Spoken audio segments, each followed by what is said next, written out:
Cari gara-gara ilmuwan negeri jiran, Natuna harusnya masuk wilayah Malaysia, bukan Indonesia.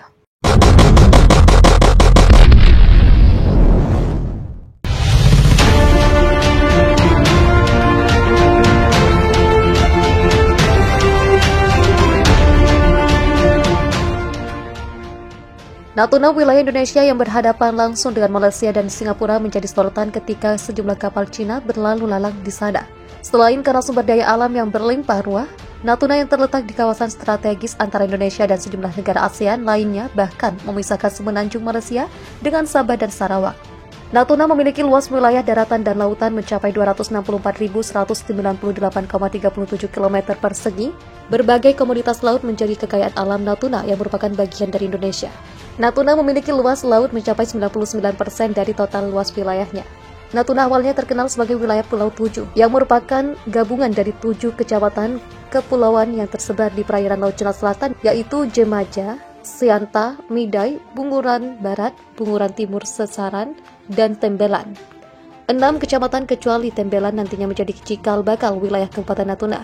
Dikutip zonajakarta.com dari natuna.kabupaten.go.id, dahulu kala Kabupaten Natuna adalah bagian dari wilayah Kabupaten Kepulauan Riau.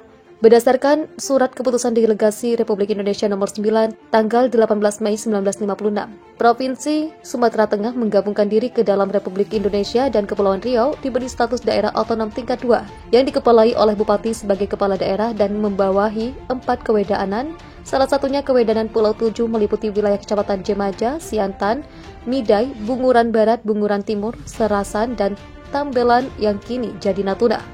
Namun kedaulatan Indonesia terhadap Natuna rupanya diusik oleh seorang ilmuwan dari negeri jiran Malaysia. Hal ini seperti dikutip zonajakarta.com dari artikel terbitan M-Star pada Desember lalu. Muhammad Hazmi Muhammad Rusdi, dosen senior di Universitas Sains Islam Malaysia dan Associate Fellow di Institute of Oceanography and Environment, Universitas Malaysia Terengganu, menyebut sejarah Kepulauan Natuna tidak terlepas dari pengaruh negara-negara bagian di Malaysia yang kemudian dikenal dengan Malaysia. Mohazmi Mod Rusli menyebut pemerintahan di Natuna konon dimulai pada tahun 1597 yang didirikan sebagai hasil migrasi gabungan para bangsawan Patani dan Johor. Sekitar abad ke-16 setelah jatuhnya Kesultanan Melayu Melaka ke tangan Portugis, kerajaan Patani dan Johor muncul sebagai kekuatan baru di wilayah Malaya.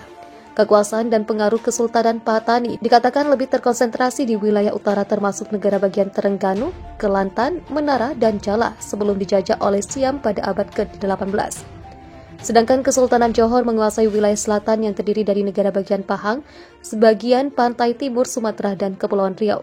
Garis keturunan kekuasaan Patani di Natuna dimulai ketika salah satu putri keturunan penguasa asli Natuna bernama Putri Wan Seri Bulan yang menikah dengan Datuk Bendahara Lingkai Al-Fatani, kerabat Raja Patani. Zuriat dari pasangan ini memiliki datuk kaya yang memegang pucuk pimpinan pemerintahan Natuna. Selain itu, di antara penguasa yang terkenal adalah Wan Muhammad Al-Fatani yang merupakan keturunan orang kaya alim. Yang Mulia juga dikenal sebagai Perdana Menteri kaya, menghubungi Inggris pada tahun 1848 ketika pengawas militer Inggris untuk permukiman Selat di Malaya, Letnan Kolonel Butterford, menyerahkan meriam tembaga atas jasanya dalam memberikan bantuan kepada kapal Inggris yang rusak di sekitar Pulau Natuna pada tanggal 25 Januari 1848. Sorotan sejarah pemerintahan dan awal populasi Melayu di Natuna jelas menunjukkan bahwa Nusantara memiliki hubungan yang lebih dekat dengan negara-negara di Malaya dibandingkan dengan pemerintah Kepulauan Indonesia atau penjajah Belanda yang berbasis di Batavia, Jakarta. Kepulauan Melayu Nusantara adalah kepulauan terbesar di dunia dan Pulau Natuna terletak di daerah ini. Sejak zaman Kerajaan Sriwijaya mulai abad ke-7 Masehi, kerajaan-kerajaan Melayu sangat aktif dalam perdagangan dan kota-kota Melayu menjadi pusat pelabuhan penting seperti Palembang, Melaka, Kota Raja, Patani, dan Brunei. Namun kejayaan kerajaan Melayu dan kekayaan sumber daya alam Kepulauan Melayu telah mengundang minat penjajah barat untuk datang dan menguasai wilayah tersebut. Kerajaan Melaka adalah kerajaan pertama yang jatuh ke tangan penguasa Portugis pada tahun 1511. Melaka kemudian ditaklukkan oleh Belanda pada tahun 1641, sedangkan Bengkulu yang terletak di Pulau Sumatera ditaklukkan oleh Inggris pada tahun 1685. Perlombaan untuk memperluas kekuasaan dan pengaruh Inggris dan Belanda di Kepulauan Melayu telah memicu ketidakpuasan antara dua kekuatan kolonial. Untuk mengakhiri benih-benih konflik dan menjaga hubungan baik Inggris-Belanda, Perjanjian Inggris-Belanda tanggal 17 Maret 1824 ditandatangani. Perjanjian ini telah membagi dunia Melayu di mana kedua kekuatan secara sewenang-wenang menyusun peta kekuatan masing-masing. Sebut Pulau Natuna punya Malaysia bukan Indonesia, ilmuwan asal negeri jiran beberkan buktinya.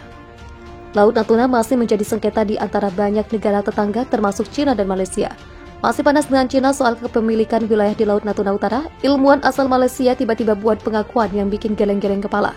Kedaulatan Indonesia terhadap Natuna diusik oleh seorang ilmuwan dari negeri jiran Malaysia. Perlu diketahui berdasarkan natunacap.go.id, Kabupaten Natuna adalah bagian dari wilayah Kabupaten Kepulauan Riau. Wilayah Kepulauan Natuna memiliki luas daratan dan lautan mencapai 264.198,37 km persegi. Dikabarkan salah satu media milik Malaysia, M-Star 7 pada Desember 2013 lalu, Mahasni Rusli, dosen senior di University Science Islam Malaysia dan Associate Fellow di Institute of Oceanography and Environment, Universiti Malaysia Terengganu, menyebut sejarah Kepulauan Natuna tidak terlepas dari pengaruh negara-negara bagian di Malaya yang kemudian dikenal dengan Malaysia. Dengan lantang, sang ilmuwan mengatakan masuk akal jika Kepulauan Natuna tidak memiliki hubungan dengan Indonesia. Dikatakannya Kepulauan Natuna berada dengan jajahan Belanda lainnya di Indonesia seperti Pulau Sumatera, Pulau Jawa, Nusa Tenggara, Makassar, dan Papua. Wilayah-wilayah tersebut adalah milik Indonesia yang mewarisinya dari bekas penjajahan Belanda ketika Indonesia merdeka pada tahun 1945. Ia menjelaskan jika konsep yang melekat dalam hukum internasional ini disebut uti possidetis juris. Dijelaskannya Indonesia secara resmi memasukkan Kepulauan Natuna sebagai wilayah pada tahun 1956, setahun sebelum Malaya merdeka dan 6 tahun sebelum konfrontasi Malaysia dengan Indonesia. Malaysia saat itu masih di bawah kekuasaan Inggris dan belum menjadi negara berdaulat untuk mengklaim kedaulatan atas Kepulauan Natuna.